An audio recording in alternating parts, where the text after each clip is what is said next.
আল্লাহ দুনিয়ার জমিনে আমাদেরকে পাঠিয়েছেন। কোরআন শুনুন, ওমা খালাকতুল জিন্না ওয়াল ইনসা ইল্লা লিয়াবুদুন। আল্লাহ বলে, বান্দারে আমি তোমাদেরকে বানিয়েছি আমার ইবাদত করবা, আমার বান্দিগি করবা, আমার হুকুমটুকুন মেনে নিবা, আমার দিনকা মেনে নিবা। এই জন্য আমি আল্লাহ তোমাদেরকে বানিয়েছি। আল্লাহ আমাদেরকে কিসের লেগে বানিয়েছে? জোরে বলুন। দুনিয়া করতে, তামাশা করতে না। আল্লাহ বলে, বান্দা আমি তোমাদেরকে তৈরি করেছি, তোমাদের কোনো দাম ছিল না, কোনো মান ছিল না, কোনো জ্ঞান, তোমাদের কোনো জ্ঞান ছিল না। আজকে তোমাদের কত পরিচয়, আজকে ভালো মাস্টার, ভালো ডাক্তার, ভালো জজ, ভালো উকিল, ভালো প্রধানমন্ত্রী, ভালো এমপি, ভালো এমএলএ, ভালো মুখ্যমন্ত্রী, আজকে ভালো শিক্ষিত। কিন্তু শোনো বান্দা, তোমার তো কোনো অস্তিত্ব ছিল না, কেউ তোমাকে চিনত না। কোরআন বললেন, খালকাতা আলাল ইনসানি হিনুম মিনাদ দাহার লাম ইয়াকুন শাইয়্যাম মাযকুরা। আল্লাহ বলে, বান্দা তোমার অস্তিত্ব ছিল না, কেউ তোমাকে চিনত না। আমি আল্লাহ সুন্দর করে তোমাকে তৈরি করলাম। কোথা থেকে তৈরি করলাম, কিভাবে তৈরি করলাম? আল্লাহ বলে, আমি আল্লাহ তোমার মা এবং বাপের মিলনের দ্বারা এক জর্রা নাপাক পানিকে আমি আল্লাহ তোমার মায়ের হামে প্রবেশ করে দিলাম। ওই নাপাক পানি দিয়ে আমি আল্লাহ তিল তিল তিল তিল করে তোমার মায়ের গর্ভে জায়গা করে দিলাম। ও বান্দা, সেই দিন তো তুমি চাকরি করো নাই, সেই দিন তুমি ব্যবসা করো নাই, সেদিন তুমি কর্মচারী করো নাই, সেদিন তুমি কোনো রকমের তুমি রাজমিস্ত্রির কর্ম করো নাই। বলো বান্দা, তোমার মায়ের গর্ভের ভিতরে তোমাকে কে খেতে দিল? আল্লাহ বলে, বান্দা রে আমি আল্লাহ তোমার মায়ের গর্ভে তোমাকে খেতে দিলাম। কি খেতে দিলাম তুমি জানো? আল্লাহ বলে, তোমার মায়ের মাসিক রক্ত গুলাকে আমি আল্লাহ সুন্দর করে বন্ধ করে দিলাম এবং তোমার লাভির সঙ্গে তোমার লাভিকে এক করে দিয়ে আমি তিল তিল তিল তিল করে আমি আল্লাহ তোমার জন্য খাবারে পরিণত করে দিলাম। ও বান্দা, নামাজ নদিন যখন হয়ে গেল রে বান্দা, তুমি যখন তোমার মায়ের গর্ভে থেকে দুনিয়ার জমিনে এলে, তুমি তো একদিনের ছেলে, 2 দিনের ছেলে, 3 দিনের ছেলে। তুমি কি খাবে বলো? ভাত, রুটি, আপেল, বেদানা, নাশপাতি, আঙ্গুর, মনুকা, আখরোট খেতে পারবা না। দামি দামি কোনো ভুরমা পোলাও খেতে পারবা না। আমি আল্লাহ এমন একটা খাবার তোমাকে দিলাম যে খাবার খেলে কোনোদিন সর্দি হবে না, কোনোদিন গরমি হবে না। আল্লাহ বলে, খাবারটা কি জানো? আমি আল্লাহ তোমার মায়ের বুকের উপরে 2খানা স্তন দিলাম। ও বান্দা, তুমি মুখ লাগিয়ে দেবা আর তোমার জন্য এয়ার কন্ডিশনের খাবার বেরিয়ে যাবে। আল্লাহ বলে, বান্দা আমার বিচারটা কত সূক্ষ্ম তুমি কি জানো? আমি এত বড় আমি সূক্ষ্ম বিচার করি জানো? পৃথিবীর কোনো ডাক্তার জানে না, পৃথিবীর কোনো সার্জন জানে না, পৃথিবীর কোনো দার্শনিক জানে না, পৃথিবীর কোনো বৈজ্ঞানিক জানে না, পৃথিবীর কোনো জ্ঞানী গুণী মানে সম্মানী ব্যক্তি জানে না।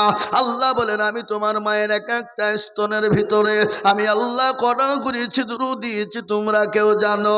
কেন আমি কড়া ছিদ্র দিয়েছি তোমরা শোনে না?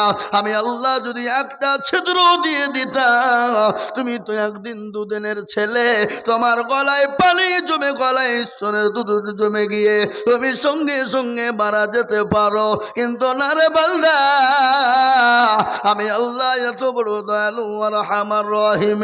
ও বান্দা, আমি তোমাকে এতটাই ভালোবাসি, এতটাই ভালোবাসি। আমার বান্দা জানে মায়ের স্তনে মুখ লাগিয়ে দুধ খেতে গিয়ে জানে মৃত্যু না হয়ে যায়। আমি আল্লাহ এক একটা মায়ের স্তনের ভিতরে আমি 1 করে ছিদ্র দিয়ে দিলাম। সুবহানাল্লাহ। ও মুসলমান দরদি আমার ভাইয়েরা, আল্লাহ ওয়ালারা, তারপর আল্লাহ বললেন, বান্দারে তুমি তোমার মায়ের স্তনের দুধ 2 বছর খেয়ে নিলে, আস্তে আস্তে তুমি বড় হয়ে গেলে, স্কুল কলেজ ইউনিভার্সিটিতে গেলে, মাস্টার ডাক্তার উকিল জজ ব্যারিস্টার হয়ে গেলে, পয়সাওয়ালা গাড়িওয়ালা বাড়িওয়ালা হলো। তোমাকে বলা হলো আল্লাহকে মেনে নাও, আল্লাহ দিনকে মেনে নাও, আল্লাহর কোরআনকে মেনে নাও। চলো বান্দা মসজিদের দিকে রওনা হয়ে যায়। তখন বলে, কে আল্লাহ? কিসের আল্লাহ? আল্লাহ বলে, নিব খানা আমি আল্লাহ যদি তোর মায়ের গর্ভে থেকে তোর চোখ দুটোকে বন্ধ করে দিতাম, আমি আল্লাহ যদি তোর মায়ের গর্ভে থেকে তোর জবানটাকে কেড়ে নিতাম, আমি আল্লাহ যদি তোর মায়ের গর্ভে থেকে তোর হাত দুটোকে ন্যাংরা করে দিতাম, পৃথিবীর এমন কোনো ডাক্তার ছিল না, পৃথিবীর এমন কোনো সার্জন ছিল না যে তোর হাত এবং পা চোখকে ফিরিয়ে দিতে পারে। এ মুসলমান, মায়ের গর্ভে থেকে যদি কারো চোখ, নাক, হাত, পা, কান যদি চলে যায়, পৃথিবীর কোনো ডাক্তারের ক্ষমতা আছে ভালো করে দিতে পারে? আল্লাহ বলে, বান্দারে এত বড় নিয়ামত আমি আল্লাহ তোমাকে দিলাম, আমি আল্লাহ তোমার জন্য একটা চোখ দিলে পারতাম, কিন্তু দুটো চোখ কেন তোমায় দিলাম জানো? কোন রকম যদি একটা চোখ যদি খারাপ হয়ে যায়, আল্লাহ বললেন আমার বান্দা দ্বিতীয় চোখ নিয়ে দুনিয়া দেখবে। আল্লাহ বলেন আমি তোমার শরীরের ভিতরে এমন একটা জিনিস তোমার জন্য দিলাম, আমি আল্লাহ কিডনি দুটো দিলাম, আমি আল্লাহ যদি একটা কিডনি দিতাম সুন্দর তুমি বেঁচে থাকতে পারতে, কোনো রকমের তোমার চলাফেরার কোনো ক্ষতি হতো না। আমি আল্লাহ দুটো কেন দিলাম তুমি জানো? একটা যদি খারাপ হয়ে যায়, একটা যদি নষ্ট হয়ে যায়, আর একটা কিডনি দিয়ে আমার বান্দা দুনিয়ার জমিনে বেঁচে থাকবে। কি আল্লাহর কুদরত! সুবহানাল্লাহ, আল্লাহু আকবার। আল্লাহর কত বড় কুদরত! পৃথিবী এই শরীরের ভিতরে দুটো কিডনি দিয়েছে, এই কিডনি দুটো যদি না থাকতো, আপনি আমি যে দুনিয়ার জমিনে খাবার খায়, পানি খায়, এটাকে সুন্দর করে ছাকনা করে সুন্দর করে বের করে দেয়, দেয় না? দেয় না? জোরে বলুন। এটা যদি আটকে যেত, আপনি মরে যাওয়ার সম্ভাবনা আপনার বেশি থাকতো। এত বড় নিয়ামত আল্লাহ আমাদেরকে দিলেন, তারপরও সে আল্লাহকে চিনি না, সে আল্লাহর হুকুমকে মানতে পারি না। আল্লাহ কোরআনে পাকে বললেন, ওয়া খালাকতুল জিন্না ওয়াল ইনসা ইল্লা লিয়াবুদুন, হে বান্দা আমি তোমাদেরকে বানিয়েছি আমার ইবাদত বন্দেগী করো। কিন্তু আমাদের দেশের মানুষ কে কার কথা শোনে আর কে কার কথা মানে? ও নিজেই সশেয়ার, নাকি বুঝেন আপনারা বলুন? হ্যাঁ, ও মনে করছে আমি একাই 100, কারোর প্রয়োজন নাই। হ্যাঁ, মুসলমান দরদি না, থামেন। আল্লাহ আকবার। ঠিক ঠিক জায়গাতে ঠিক বলতে হবে না, যেখানে সেখানে যাতার মতো বললে হবে? থামেন, আপনি ওরা বলছেন কেন? আল্লাহ একবার দেখো দেনি, কেবল তো উঠনো। তাই ভাইয়ের আমার দরদি মুসলমান যারা বলছিলাম, আজকে আমাদের দেশের মানুষ 98% লোক নামাজ পড়ে না। কি বলছেন আপনারা বলুন না? আপনাদের দেশের লোক কি 100 নামাজ পড়ে নাকি? 98% লোক নামাজ পড়ে না। ক% পড়ে? 2%। তা আপনারা কি মনে করছেন যে 2% লোকের নামাজ মনে হয় খুব সুন্দর হয় না? কি বলছেন আপনারা? না না না না। চাচা মুরব্বী হয়ে গেছে, দাড়ি পেকে গেছে, চুল পেকে গেছে, চোখে নরম হয়ে গেছে, দাঁত নরম হয়ে গেছে, বিবি দেখতে পারে না, বেটা দেখতে পারে না, বোমা দেখতে পারে না, মসজিদে যায় আর কোনো কাজ থাকে না। কি কথা বলে? কিন্তু 20 বছর ধরে চাচা নামাজ পড়ে, আত্মাকে এত জানে না, দরুদ শরীফ জানে না, দোয়া কোনো জানে না, দোয়া মাসুরা জানে না, ইন্না তাইনা কুল, দেখা যায় তার মধ্যেও 20টা ভুল। কথা কন না কেন? হ্যাঁ, ইন্না তাইনা কুল, তার মধ্যে 20টা ভুল আছে না? না আপনাদের দিকে ভুল কারণ নাকি সব শিক্ষিত? হ্যাঁ, এ মুসলমান, এরা শিখেও না, শেখার চেষ্টাও করে না। নামাজ পড়া হতে দেরি, আসসালামু আলাইকুম, আসসালামু আলাইকুম, দুটুক করে মেরে নিয়ে দৌড়ল মসজিদে, বাজারে, চায়ের দোকানে, গিবাদ গেল্লা, পরচর্চা, পরনিন্দা, কে খারাপ কে খারাপ, কারবো খারাপ কারবো ভালো। এ বাবা, এই নিয়ে বসে থেকে আমাদের চায়ের দোকান গেল না। কি বুঝে বলেন? আমি তো এখন 2য় পার্লামেন্ট নাম রেখেছি চায়ের দোকান। যত রকমের ফতোয়া ফারাই যদি আপনি নিতে চান, রাজনীতি থেকে নিয়ে কারবো পালিয়ে গেল, কারবো ছাড় হয়ে গেল, কারবো ভালো লাগে, সব খবর চায়ের দোকানে পাবেন। কি বুঝছেন আপনারা বলুন না? আপনাদের দেশে নাই নাকি? এটা সচা।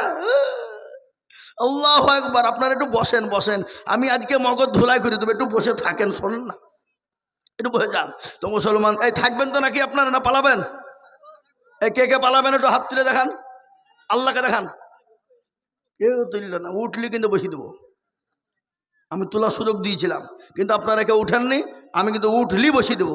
আর যুবকদেরকে তো উঠতে দিবই নি, যদি প্রসাব চাপে তা যেখানে প্রসাব করাবো। হ্যাঁ, মুরব্বীদেরকে ছেড়ে দেবো, কেন মুরব্বীদের আটকে রাখার একটু অসুবিধা হতে পারে, মুরব্বী তো নাকি বয়স শেষ হয়ে যাচ্ছে। হ্যাঁ, আর যুবকরা সকালবেলায় প্রসাব করবা আর সন্ধ্যাবেলায় করবা, এটা হলো সুস্থ শরীরের লক্ষণ। আর এলো আর গেল, এলো সুগার, ডায়াবেটিস, কেন রাত্রিরে 12টা 1টা 2টো 3টে পর্যন্ত মার মার মার মার মার, ফ্রি ফায়ার পাবজি গেম, এদিকে খেলেন না নাকি? কি তো তার ডায়াবেটিস হবে না তো কার হবে? এ কথা বলেন না কেন? হ্যাঁ, এ মুসলমান, 12টা ক্ষতি হবে, আমি বলবো তোমাদেরকে, একটু বসো। 12টা ক্ষতি হবে যারা ওই ফ্রি ফায়ার আর পাবজি গেম খেলো। আর আরেকটা কথা আমি আমাদের দেশের যুবকদেরকে বলে দিই, এই মোবাইলে পাবজি কি জুয়ে খেলা খেলছে, কোটি কোটি টাকার লেগে মারা যাচ্ছে ছেলেবেলে, যুবকরা গলায় দড়ি দিয়ে মরছে, শোধ করতে পারছে না বাপ, বাপকে বলতে গেলে তো ভিখারি হয়ে যাবে, গলায় দড়ি দিয়ে মরছে ছেলেরা। কি মরছে না মরছে না ধরে বলুন? আচ্ছা আমি শোনাচ্ছি আপনাদেরকে।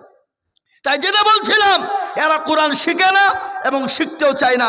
কিন্তু কোনোদিন ইমাম সাহেবকে গিয়ে বলে না, হুজুর আপনি তো আমাদের ইমাম সাহেব, তো একটু কোরআনটা ঠিক করে দিলে হতো না, সূরাটা ঠিক করে দিলে হতো না, নামাজটা ঠিক করে দিলে হতো না, আর তাহাত দুরূদ শরীফটা ঠিক করে দিলে হতো না। জীবনেও বলে না। কেন বলে না? যদি মৌলবী সাদেক যদি বারবার যদি ভুল ভুল করে যদি ধরিয়ে ফেলে ভুল, তো কালকে মৌলবী সাদেক সাহেবের কাছে তার মাথা উঠবে না, এরকম করে মাথা নিচু থাকবে। কেন? যে এই যে ভুল ধরে ফেলেছে। আর সাদেক মৌলবী বলে নমাজ পড়তে জানা না, আবার মৌলবীর ভুল ধরতে যায়। আর আমাদের দেশে মোড়ল এরকম লোক আছে না, নিজেরা বলুন, কথা বলেন না কেন? ও কিছু জানে না বা মৌলবীর ভুল ধরার লেগে বসে থাকে। কথা বলেন না, কথা না বললে ভালো লাগবে না।